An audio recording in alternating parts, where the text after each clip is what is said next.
اللہ تبارک و تعالیٰ نے انسان کو تباہی والا ذہن و دماغ دیا، علم کے راستے پر چلنے کی رہنمائی کی۔ میں نے اس سے پہلے بیان کیا کہ آپ جانتے ہیں کہ جو لوگ ستاروں کی پرستش کرتے تھے، جانوروں کو پوجتے ہیں اور پوجتے تھے، وہ لوگ تحقیق نہیں کر سکتے۔ مولانا وحید الدین خان صاحب نے اور دوسرے لوگوں نے ایک کچھ واقعات اس طرح کے نقل کیے ہیں۔ مثال کے طور پہ کیا ہندوستان کے بہت بڑے سائنٹسٹ تھے، راگھون یا کیا، جو فلکیات کے ماہر تھے، انگریزوں کے دور میں حیدرآباد کی رصدگاہ میں گہن لگنے سے پہلے انہوں نے دوربینیں لگائیں اور کئی سائنٹسٹوں کو ان دوربینوں پر بٹھا دیا کہ ذرا مشاہدہ کریں کہ گہن لگتا ہے تو کیا ہوتا ہے۔ چنانچہ دیکھیے، گہن کو بھی قرآن نے کہا کہ اللہ کی نشانیوں میں سے 2 نشانیاں ہیں۔ یہاں یہ ایک بات ضمناً تذکرے میں آ گئی۔ ہمارے استاد شیخ انیس الرحمان صاحب نے ایک واقعہ بیان کیا تھا کہ رشیا کے ایک مسلمان جامعہ سلفیہ بنارس آئے تھے اور تقریر کی تھی، تو اس میں انہوں نے بیان کیا کہ رشیا کی گورنمنٹ، وہ ماہر فلکیات تھے، رشیا کی حکومت نے ان لوگوں کو رصدگاہ پر مقرر کیا اور 30 سائنٹسٹوں کو، 3 ماہرین فلکیات کو الگ الگ بٹھایا کہ اپنا اپنا مشاہدہ کرنے کے بعد گہن لگنے کی کیفیت اور اس کے متعلق اپنے تاثرات اور معلومات کو حکومت کے سامنے پیش کریں گے۔ تو وہ کہتے ہیں کہ گہن کے لگنے کی شروعات جیسے ہی ہوئی، 30 میں سے 1 وہ بھی تھے اور وہ مسلمان تھے، باقی ملحدین تھے۔ تو ان کا بیان یہ ہے، شیخ انیس الرحمان صاحب نے جو نقل کر کے ہمیں بتایا استاذ محترم نے، کہ 30 میں سے 29 جو ان کے علاوہ تھے، سارے کے سارے گہن لگنے کے آغاز میں ہی بے ہوش ہو گئے۔ وہ دہشت زدہ ہو گئے گہن لگنے کی منظر کو انہوں نے جب دوربین سے قریب تر دیکھا تو انہیں ایسا خوف محسوس ہوا کہ سورج چاند اور ستارے یہ آپس میں، سورج چاند اور زمین یہ آپس میں ٹکرا جائیں گے اور پوری دنیا تھوڑی دیر میں تہس نہس ہو جائے گی۔ تو ایسی دہشت اور خوف ان پر طاری ہوا کہ وہ سب کے سب 29 کے 29 غیر مسلم بے ہوش ہو گئے۔ کہا میں بھی بے ہوش ہو جاتا اگر میں مسلمان نہیں ہوتا۔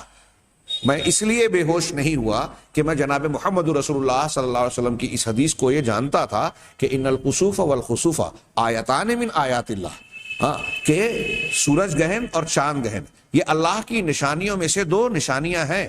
یہ کسی کے مرنے اور کسی کے جینے سے گہن زدہ نہیں ہوتے۔ اور پھر اس بنیاد پر چونکہ مجھے ایک علم تھا کہ اللہ تعالیٰ کے نظام کا ایک حصہ ہے اور اللہ تعالیٰ کی ایک نشانی ہے، لہٰذا یہ ٹکرائیں گے نہیں، اس یقین کی بنیاد پر میں بے ہوش نہیں ہوا، میرے حواس سلامت رہے۔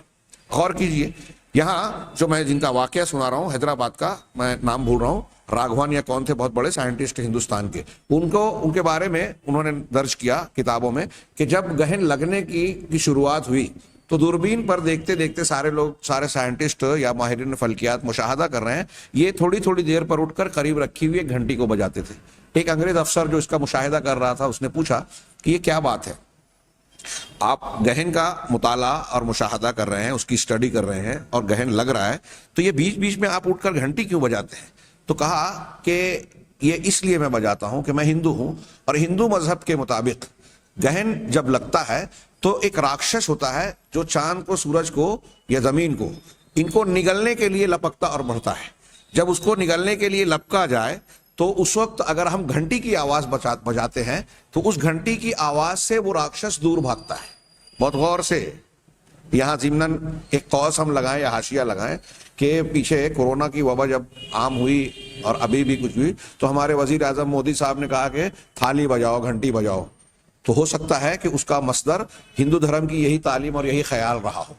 تو انہوں نے کہا کہ گھنٹی بجانے سے وہ راکشس دور بھاگتا ہے اور یہ محفوظ ہو جاتے ہیں۔ تو انگریز افسر ہنسنے لگا اور کہنے لگا کہ آپ تو خود ایک ماہر فلکیات ہیں، سائنٹسٹ ہیں، آپ اپنی آنکھوں سے گہن کا مشاہدہ کر رہے ہیں اور یہ جانتے ہیں کہ گہن کیوں اور کیسے لگتا ہے، اس کے باوجود آپ ایسی بات کر رہے ہیں جو کسی بیس والا عقیدہ نہیں کہلا سکتا، اس کی کوئی بنیاد نہیں بنتی، قابل قبول بات نظر نہیں آتی۔ تو کہا کہ یہ میرا گویا پروفیشن اور میرا علم اور معلومات ہے اور یہ میرا دھرم ہے، اس میں عقیدت رکھتا ہوں، لہٰذا عقیدت کی بنیاد پر اسے تسلیم کر رہا ہوں۔ یعنی کچھ لوگ علم کا ساتھ نہ ہونے کے باوجود اپنے مذہب پر، علم کے مخالف بات پر، دلیل کے مخالف بات پر قائم رہتے ہیں، یہ توفیق سے محرومی نہیں تو اور کیا ہے۔ چنانچہ وہاں ضمناً گہن کی بات آ گئی تھی، میں یہ عرض کر رہا تھا کہ اللہ تبارک و